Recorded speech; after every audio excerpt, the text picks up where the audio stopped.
réalisé. On nous fait quoi? Dire des ponts. Oui, c'est pas mauvais. Mais au-delà des ponts, il faut qu'on mange. Au-delà des ponts, il faut que les Ivoiriens vivent.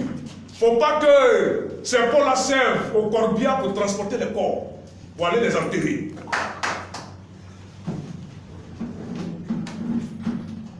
La Côte d'Ivoire est désagrégée, les Ivoiriens souffrent, chers amis.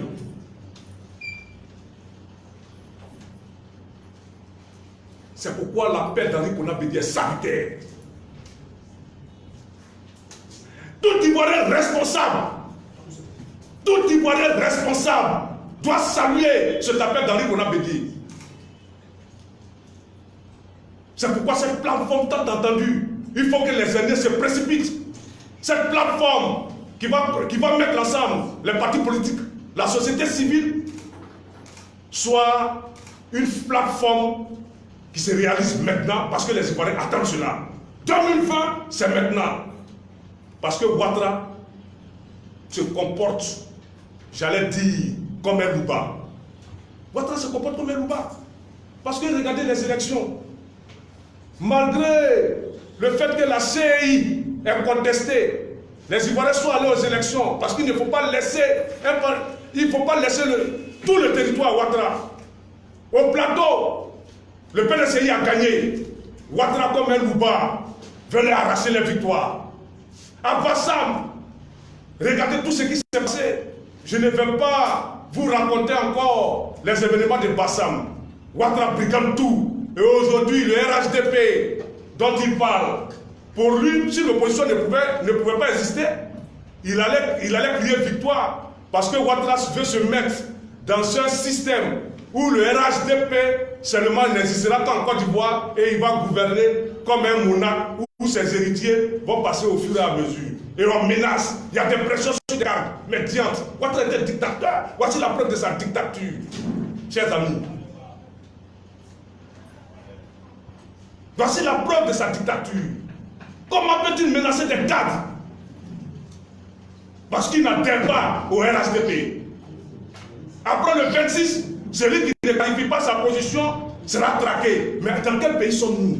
Nous sommes dans un Far West, où nous sommes dans un État sérieux, où nous sommes dans un État souverain.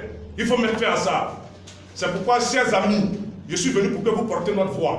Pour demander à toute la jeunesse de Côte d'Ivoire. Déjà, la jeunesse se met en branle. Je voudrais saluer l'initiative de Kwasi Valentin de la JFPI. Je voudrais saluer le président de la jeunesse du PDCI. Je voudrais saluer Konaté Navigué, président de la jeunesse du Front Populaire Ivoirien, qui ensemble, les deux mains dans la main, mettent tous les amis ensemble pour que la plateforme de la jeunesse puisse prendre forme, pour que cette jeunesse-là puisse prendre le terrain.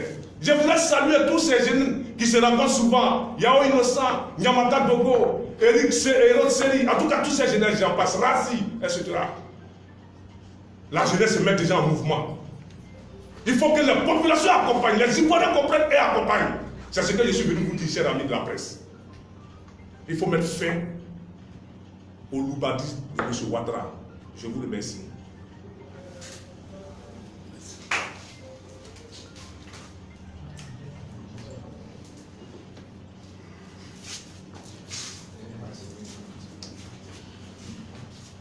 Ok. Le conférencier a ainsi fini ses propos du ministre du Corps. S'il y a des questions, on va prendre quelques questions.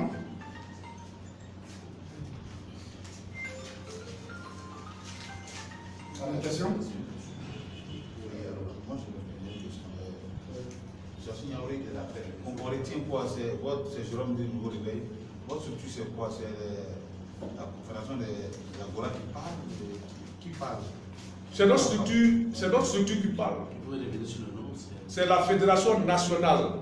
La Fédération nationale des parlements, Agoura et orateurs de Côte d'Ivoire.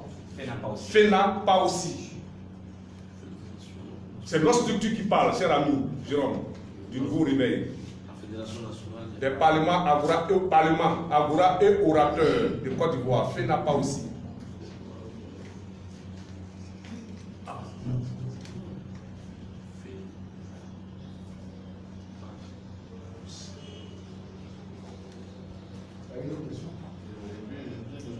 Qu'est-ce que vous attendez à apporter dans la mise en place de cette plateforme Euh, Quel sera votre rapport?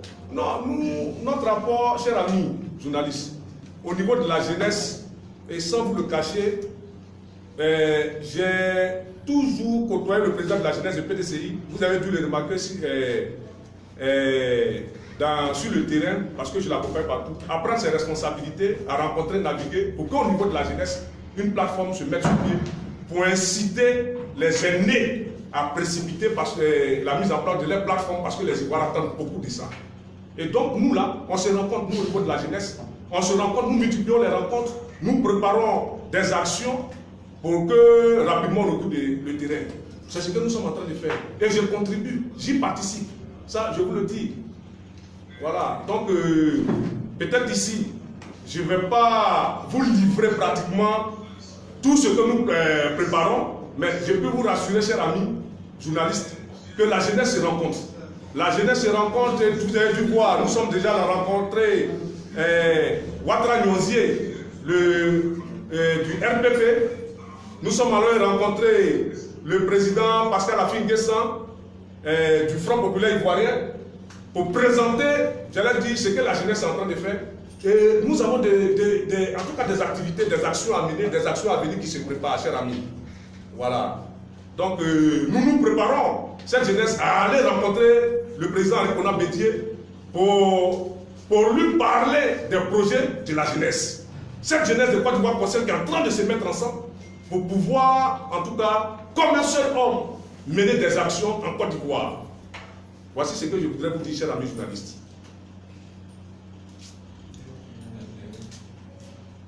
Monsieur Agignoré, dans vos propos, vous avez parlé d'une plateforme concernant tous les partis de l'opposition, sachant que votre parti, le Front Populaire, s'est milité dans son sein. Comment? Sachant que votre parti, le Front Populaire Ivoirien, est divisé. Que comptez-vous faire dans cette plateforme-là? Est-ce que l'autre faction dissidence-là va appartenir à cette plateforme-là? Oui, mais écoutez, nous, vous avez dû constater que nous avons toujours lancé un appel au Front Populaire Ivoirien qui constitue une force en Côte d'Ivoire de se mettre ensemble. Parce que les petits procureurs de personnes là, ça ne nous arrange pas. Il faut être conscient. Nous, le Front Populaire Ivoirien était au pouvoir. Le Front Populaire Ivoirien a perdu le pouvoir. Mais le propre du populaire ivoirien doit avoir la responsabilité de faire, j'allais dire, son bilan. Corriger ses erreurs et se mettre ensemble. Il ne doit même pas avoir de division pour pouvoir, j'allais dire, amener les Ivoiriens à vivre un lendemain meilleur. Parce que la Côte d'Ivoire compte sur le Front Populaire Ivoirien aussi. Donc, pour nous, là, les petites querelles des personnes là, n'ont pas de sens. Alors, nous avons entrepris à lancer un appel à l'unité. L'unité dans la légalité. Bon, nous continuons toujours, j'allais dire, les démarches pour que cette partie-là se mette ensemble. Et je voudrais féliciter le président Pascal Affi-N'Guessan qui a mis un groupe de contact en place, qui a rencontré Simone Bako, qui rencontre des acteurs pour que l'unité-là puisse se faire. Parce que c'est la Côte d'Ivoire qui gagne. Quand la division dans les partis politiques ne faut qu'arranger Ouattara. Ne faut qu'arranger Ouattara. Parce que quand tu te bats avec ton frère et tu veux lui donner un point, si tu sais qu'en donnant un point à ton frère, ça arrange ton adversaire, ne lui donne plus de points. Il faut arrêter de lui donner des points. Mets-toi avec ton frère. Quand l'adversaire sera vaincu, l'adversaire sera vaincu, en ce moment, tu peux te préparer à donner un point à ton frère. Donc, le Front Populaire Ivoirien a intérêt à se mettre ensemble. Et à la fin, elle a dit, Niamien Bouna, je salue ça, lors de la clarification au PIT, il faut que tous les Ivoiriens se mettent ensemble. Et après, quand on aura fait à la gestion dramatique de Ouattara, on va régler nos problèmes entre nous. Donc c'est ce que je voudrais dire. Donc nous, on a déjà interpellé le président du Front Populaire Ivoirien, Affi-N'Guessan, qui a mis des groupes de contact ensemble, qui avait déjà mis des groupes de contact ensemble. Les gars travaillent à cela. Les gars travaillent à cela, voilà, pour que l'unité puisse se faire au sein du Front Populaire Ivoirien. C'est bon? Merci. Monsieur Benjamin Massolé, agence citoyenne de presse AIP. Benjamin? Massolé, d'accord. agence citoyenne de presse AIP. Alors, à vous entendre, c'est que depuis la session de Ouattara au pouvoir, on entendait moins les parlements et volontaires de Côte d'Ivoire. Est-ce que l'appel à tout Bédié ne fait pas pour vous comme un cheveu, ne constitue pas pour vous, n'est-ce pas, ne vient pas comme une occasion donnée à votre structure de sortie de sa carrière. Cher ami, Seconde, ça c'est ma d'accord, question. ok. Deuxième question, quelle sera votre position si d'aventure BD Ouattara s'est réconcilié? D'accord, mais je vais répondre d'abord à la première question. Cher ami, en Côte d'Ivoire, ici, au lendemain de la crise, les amis que voici étaient en exil. Les parlements m'ont fait confiance. Et j'ai sillonné toute la Côte d'Ivoire pour pouvoir révéler ces structures. Malgré la dictature de Ouattara. Je dis bien au lendemain de 2011. J'ai lancé un appel dans la presse. Donc nous sommes toujours présents sur le terrain. On a été toujours présents et nous sommes là. Maintenant, on nous intimide par moment. On essaie de disloquer cette entité qui constitue une force. Parce que nous, notre force, c'est la parole. Et la parole dérange. Mais tant bien que mal, nous résistons. C'est pourquoi nous sommes assis en face de vous. C'est parce que nous résistons que nous sommes là. Maintenant, nous sommes sur le terrain. Maintenant, nous sommes sur le terrain. Et nous faisons ce que nous avons à faire. Pour la deuxième question. Mais, vous savez, en politique, ce sont les rapports de force qui déterminent, suivant l'évolution politique. Bédi a pris ses responsabilités, nous devons l'encourager. Je serai fort surpris avec tout ce qui se passe que Bédi fasse un règlement de cette situation. Mais, on ne sait jamais. À ce moment-là, mais les Ivoiriens apprécieront et les Ivoiriens prendront les responsabilités. C'est ce que je voudrais vous dire. Monsieur Maï, dans le Parlement, Algora, comme pas le Parlement, pas d'Algora et d'orateur, c'est-à-dire que vous êtes des personnes, n'est-ce pas, qui disent de haut, n'est-ce pas, ce qui se vit, ce que la population souffre, n'est-ce pas. Mais est-ce que aussi, dans votre Parlement, dans votre Algora, c'est pas possible aussi d'apprécier certaines choses quand ces choses-là doivent être appréciées? Oui, est-ce que vous êtes là seulement pour dénoncer, pour dire non, c'est dramatique, c'est dramatique? Est-ce que depuis l'arrivée de Ouattara, il n'y a pas quand même des actions positives qui ont été posées? Oui. C'est une commande de dénoncer. Non, mais cher ami, je vais vous dire comment fonctionne un Parlement.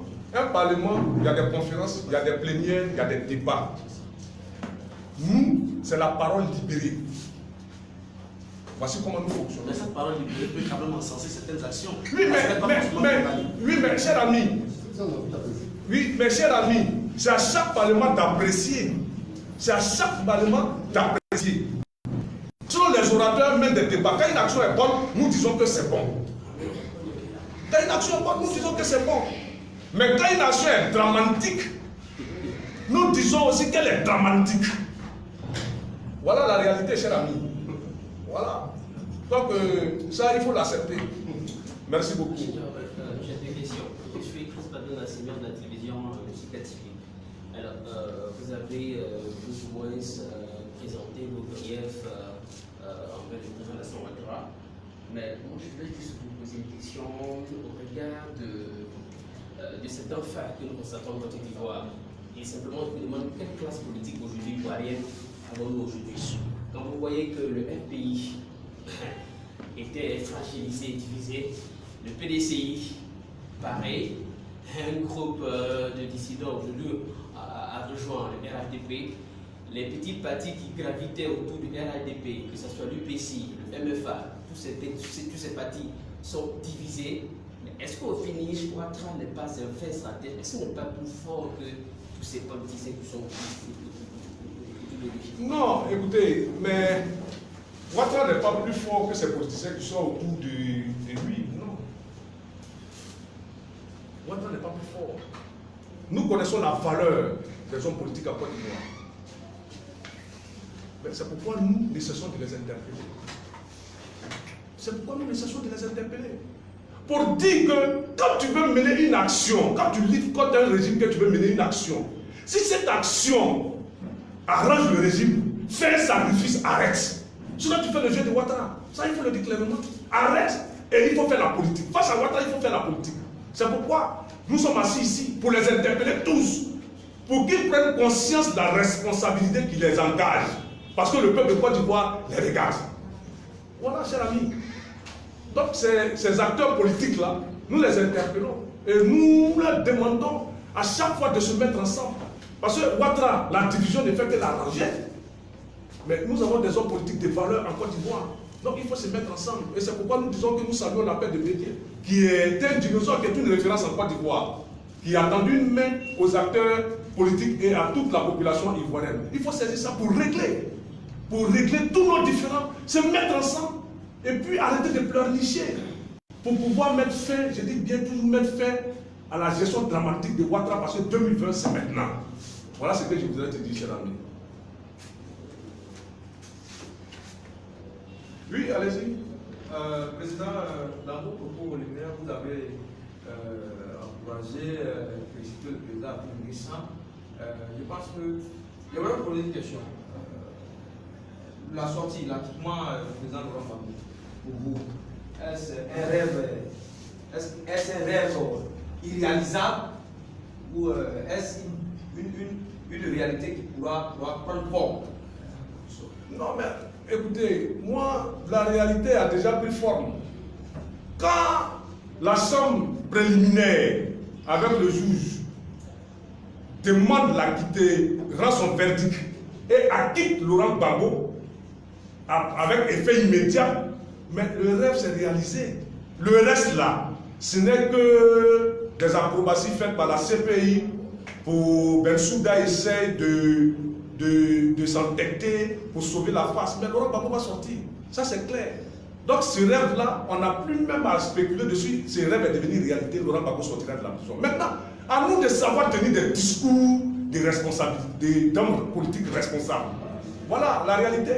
Il faut tenir des discours d'hommes politiques responsables. Il faut rassurer tous les partenaires à l'international comme sur le plan national. Voilà, c'est de ça qu'il s'agit. Donc, pour nous là, Laurent Gbagbo sortira de prison. Et puis Laurent Gbagbo est un acteur considérable, est un poids considérable en Côte d'Ivoire pour donner un coup de main à la réconciliation, pour donner un coup de main à l'unité. Et Bronguebe l'a signifié quand il est sorti de la CPI. Laurent Gbagbo a demandé que tous les acteurs s'engagent dans le jeu politique pour ne pas que la Côte d'Ivoire sombre. Donc, nous là, nous sommes d'accord avec ça. Il faut faire le jeu politique, il faut être assez responsable. Et Laurent Gbagbo a toujours appelé à l'apaisement. Donc, pour nous là, ce rêve est réalité. Et sa sortie ne souffre d'aucune contestation. Laurent Gbagbo sortira de prison. Et Laurent Gbagbo, après sa sortie, sur une question sur Laurent Gbagbo sort de prison et on va tendre la main à Ouattara, il se considère Ouattara et il décide de faire équipe à Ouattara. Avec Ouattara, quelle sera votre position? Non, écoutez, cher ami, mais Laurent Gbagbo est un grand homme politique. Mais ça parle en politique. Oui, mais je suis en train de vous répondre. Laurent Gbagbo est un grand homme politique. Dans tous les cas, Laurent Gbagbo sortira de prison. Il n'a pas de haine pour qui que ce soit. Il tendra la main à Ouattara pour le saluer. Il dit frère, au nom de la Côte d'Ivoire, il faut surmonter nos égaux pour ne pas que la Côte d'Ivoire sombre. Voilà. Maintenant, Laurent Gbagbo a un parti politique qui forcément s'engagera dans les joutes électoraux. Donc, Laurent Gbagbo, dans tous les cas, il tend la main à Ouattara, mais c'est la réconciliation. Il ne va pas rentrer pour pouvoir attaquer Ouattara ou pour pouvoir le poursuivre. Non, loin de lui cet esprit. Nous connaissons l'homme démocrate qu'il est. Cher ami, voilà, c'est ce que je voudrais te dire. Oui, allez-y, en D'accord, Cyprien Kwasi pour Abidjan Bonnet. Alors, merci beaucoup pour vos luminaires. Alors, moi j'ai une question un peu plus simple, un peu plus bizarre. Le président Ouattara nous critiquait dans sa gouvernance. Oui, on a vu dans les mois passés qu'il a initié 800 personnes détenues à la MACA pour favoriser toujours dans l'élan de la réconciliation. Aussi, on sait qu'il y a des institutions spécialisées qui existent en Côte d'Ivoire. Par exemple, on parlait des Nations Unies, plein d'autres structures. Quelle est votre démarche vis-à-vis de ces personnes pour qu'on puisse vivre cette réconciliation? Déjà, le chef de l'État a fait un pas. Aujourd'hui, les nouvelles sont bonnes de l'autre côté de la CPI. Simon Gbagbo aussi dehors. Quelle action vous menez pour qu'on se retrouve en paix avant d'aller aux élections 2020? Oui, mais cher ami, vous savez, nous avons salué l'amnistie de Ouattara. Et nous l'avons encouragé à aller plus loin. C'est pourquoi, vous savez, en politique, il n'y a pas de place pour la haine. En politique, il n'y a pas de place pour la rancune. Quand tu fais la politique avec la haine et la rancune, sois certain que tu n'y arriveras pas. Ou tu vas détruire l'État pour y arriver. Donc nous avons salué ça. Nous avons salué l'amnistie. Et nous avons encouragé M. Ouattara à aller plus loin en libérant les prisonniers militaires. Et chaque jour, il y a des voix qui portent dans ce sens. Nous sommes engagés pour la réconciliation. C'est ce qui est gage pour le développement de la Côte d'Ivoire de demain. Parce qu'avec la haine, nous allons nous dresser et la génération à venir. C'est pourquoi Laurent Gbagbo l'a toujours dit, en politique, même quand tu es certain d'avoir eu ton adversaire, il faut lui donner une porte de sortie, plutôt que de l'humilier. L'humilier, sois sûr qu'il n'a pas de parti politique, sois sûr qu'il n'a ni famille politique, ni famille au sein de la société civile, ni famille biologique. Mais quand il en a une seule, tu crées des germes conflictuels latents qui peuvent toujours ressurgir, que ce soit dans 20 ans, 30 ans. Votre combat pour 2020, c'est lequel aujourd'hui? C'est la réconciliation des Ivoiriens, aller aux élections dans la paix, ou c'est que Ouattara quitte ou rien? Cher ami, mais je vais vous dire simplement en deux mots. Nous voulons des élections apaisées en Côte d'Ivoire, des élections transparentes. Mais en même temps, nous nous mobilisons pour mettre fin à la gestion de Ouattara. Parce que nous avons vu Ouattara sur le terrain. Pour nous, sa gestion, je le répète, est dramatique et chaotique. Voilà. Donc on lutte pour que nous fassions blanc tous les Ivoiriens pour mettre fin à la gestion de Ouattara. Mais c'est pourquoi nous voulons saluer déjà les discussions qui sont entreprises au niveau de la CEI. Nous saluons le gouvernement pour avoir initié cette discussion-là.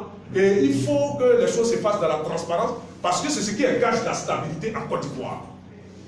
C'est pourquoi nous saluons le gouvernement. Nous saluons même le gouvernement pour les actions qui sont en train d'être entreprises pour accueillir Laurent Gbagbo. Parce que Laurent Gbagbo, c'est une icône politique. Donc il faut lui assurer un personnel, il faut lui assurer domestique, il faut lui assurer des véhicules, il faut lui trouver un logement. Voilà. Donc il faut que le gouvernement travaille dans ce sens. C'est ce qui va apaiser les Ivoiriens, parce qu'il faut penser aux Ivoiriens. Et donc nous saluons ces actions. C'est parce que nous sommes épris de paix que nous demandons chaque fois au gouvernement, par la foi, à entreprendre des actions qui vont apaiser le peuple de Côte d'Ivoire. Pour que les élections transparentes soient en Côte d'Ivoire, gage de stabilité. Voilà. Donc, mais en même temps, nous ne demandons pas cela pour que Ouattara reste au pouvoir. Parce qu'il faut que les élections soient transparentes pour que les Ivoiriens choisissent les présidents qui vont diriger la Côte d'Ivoire. Si les élections sont transparentes, M. Ouattara revient pour un troisième mandat. Oui, mais les Ivoiriens l'auront choisi. Et vous verrez qu'il va régner dans la paix, il va gouverner. Mais nous demandons pour qu'il soit choisi, il faut des élections transparentes, libres, justes et transparentes. Parce que quand Ahmed Bakayoko dit tout est calé, pour 2020, nous sommes inquiets. Et nous l'interpellons, ce n'est pas responsable pour un ministre de la République de tenir ce genre de propos. Voilà. Merci beaucoup. Je suis Kwame de Passy.com. Tout à l'heure, vous avez appelé à l'union de tous les Ivoiriens pour combattre la politique de régime en place. Je voudrais savoir si vous incluez le président de l'Assemblée nationale et ses partisans qui était à l'origine de la crise de 2002 qui a fait chuter le régime FPI. Mais, cher ami, dans mon propos, j'ai dit nous n'avons pas. Quand tu es en politique, il faut éviter d'être haineux. Il faut éviter d'être rancunier. Si M. Soro Guillaume, c'est de lui que vous parlez, si Soro Guillaume reconnaît, bon je dirais, se répand, il sait que par ses actes, ce qu'il a fait n'était pas bon, et qu'il n'est plus un Ouattara et qu'il rejouait la plateforme, mais gloire à Dieu. Gloire à Dieu. Nous ne pouvons pas cracher sur ça. Ça veut dire que Soro Guillaume nous donne raison. Parce que quand nous on disait que Ouattara là, ce n'est pas celui qu'il faut pour les Ivoiriens. On disait que c'est parce que nous étions jaloux de Ouattara. Mais Dieu merci, c'est au pied du maçon qu'on voit le vrai mur. Non, c'est au pied du maçon qu'on voit le vrai mur. Le mur n'a pas de pied, c'est un ambulatoire. C'est au pied du maçon qu'on voit le vrai mur. Quand le maçon là, c'est lui qui fait le mur. Si le mur est penché, on dit c'est un faux maçon. Donc c'est à ses pieds. Donc aujourd'hui, les Ivoiriens, si Ouattara n'avait jamais géré, si Ouattara n'avait jamais géré cette Côte d'Ivoire, je vous assure que on serait en train de nous embrouiller pour dire si Ouattara était là, si Ouattara était là, si Ouattara. Aujourd'hui, tout le monde a pensé, même au RDR. Ils ont rêvé, ils sont redescendus sur terre. Donc, cher ami, Soro l'a constaté, Soro a vu que ce n'était pas un homme à suivre, mais quand Soro vient vers Bédier, il vient de la plateforme, nous ne pouvons que saluer cela. C'est un Ivoirien, il faut l'accueillir, il faut qu'on se mette ensemble pour pouvoir avancer. Je vous remercie. Oui, Je suis Olivier Diacotan, journaliste à Africa 24. Est-ce qu'on ne peut pas dire que toute la classe politique ivoirienne a échoué? Puisque en 1995, il y avait le Front républicain composé du FPI et du RDR. Après, c'est disloqué. On a vu dans le RHDP qui est venu avec une nouvelle formule. Ça se disloque. Bientôt, on va mettre aussi une autre plateforme en place, PDCI, FPI et autres. Est-ce qu'on ne voit pas que quelques années, c'est que du récompensement? Que la classe politique a échoué, il faut lui tourner peut-être pour avoir une autre alternative. Oh, moi je ne dirais pas que la classe politique a échoué. Vous savez, en politique, on a toujours l'habitude de dire que la politique c'est la seule appréciation des réalités du moment. Si hier il y a eu il y a eu le Front républicain, c'était des alliances circonstancielles. Et en politique, les alliances existent toujours partout dans le monde. C'est en fonction des réalités du moment que nous faisons les alliances. Donc on ne peut pas dire que la classe politique a échoué. Voilà ce que je voulais dire pour ta réponse simplement. Et vous dites que l'Union des Ivoiriens pour 2020, est-ce que vous avez un groupe de contact avec quand même ces jeunes qui sont au RHDP? Parce que la Côte d'Ivoire, ce n'est pas seulement que le RHDP, c'est aussi l'opposition, la mouvance et la société civile. Oui, mais cher ami, pourquoi veux-tu que j'ai des contacts avec les gens du RHDP? Est-ce que tu cherches la paix pour ton pays? Non, mais écoutez, nous avons un objectif. Moi, j'ai des contacts avec des personnes qui se mettent ensemble pour mettre fin à la gestion de Ouattara dans les urnes. Mais je ne peux pas. Mais avoir des contacts, ça veut dire que je veux que le RHDP reste toujours au pouvoir. Ah, je ne peux pas que le RHDP reste au pouvoir. Pourquoi? Tu peux avoir des contacts? Non, ça ne veut pas. Comme tout à l'heure, tu as dit que même la fille avait des fois passé des contacts avec Mme Gbagbo, les autres de l'autre camp, puisqu'ils sont du même camp, mais ils sont un peu divisés. Il avait des contacts avec eux. Il aurait pu dire, bon, lui, il a le pouvoir, et puis il ne fait pas les contacts. Non, ce n'est pas la même chose. Non, cher ami, attends, on va être suivi. Ce n'est pas la même chose. Ce n'est pas la même chose. Ce n'est pas la même chose. Nous sommes une famille où il y a des querelles, mais on se met ensemble pour affronter un adversaire. Mais pourquoi tu veux que j'ai des contacts avec l'adversaire? Mais c'est ton frère, c'est pas ton frère. Oui, mais aller à des confrontations électoralistes ou électorales, ça ne veut pas dire que nous sommes des ennemis. Nous sommes des adversaires politiques. C'est-à-dire ta vision, là, je ne la partage pas. Maintenant, les contacts que tu veux que j'ai là, quels sont ces gens de contacts? Mais quand on se voit dans la rue, on se salue. Voilà, on se salue. Comment tu vas? Pourquoi ça s'arrête là? Mais on ne peut pas s'asseoir ensemble pour dire que bon, qu'est-ce qu'on fait pour la Côte d'Ivoire? Parce qu'on n'a pas la même vision. Mais nous ne sommes pas des ennemis, nous sommes des adversaires. Donc, comme moi, je veux que Ouattara arrête de gouverner la Côte d'Ivoire. Je suis en contact avec ceux qui épousent cette vision. C'est avec eux que je suis en contact. Ok, ma dernière question. Allez-y. Toutes les excuses. Imaginons que votre plateforme gagne les élections, que vous arrivez au pouvoir. Est-ce que vous promettez aux Ivoiriens de ne pas leur faire revivre ce que le RHDP a voulu faire ou ce que le Front républicain l'a fait? Puisqu'on voit aujourd'hui que les alliances politiques ont fait plus de mal à la Côte d'Ivoire que de bien quand vous pensez faire vos alliances politiques. Okay. Est-ce que, je ne sais pas, ce sera pas peut-être... Je vous demande de prier pour qu'on gagne et puis vous allez constater. Merci beaucoup. Merci. Alors, c'est bon? Alors, merci beaucoup, chers amis journalistes. En tout cas, j'ai aimé les échanges. C'était chaud, mais c'est en toute fraternité que nous avons amené les échanges. Je voudrais vous remercier pour votre présence et puis vous dire que nous sommes à votre disposition. Nous sommes à votre disposition parce que la Côte d'Ivoire souffre. La Côte d'Ivoire souffre, les Ivoiriens souffrent. Et portez notre message. Portez notre message sans parti pris. Retransmettez nos propos. Et puis, merci beaucoup parce que vous constituez un pouvoir. C'est pourquoi nous sommes venus vers vous pour échanger avec vous. Que l'année 2018-19 soit une année de paix pour vous. L'année 2019 soit une année de gloire. Puisse Dieu, en tout cas, vous bénir dans vos entreprises. Sur ce, je voudrais vous remercier. Merci beaucoup.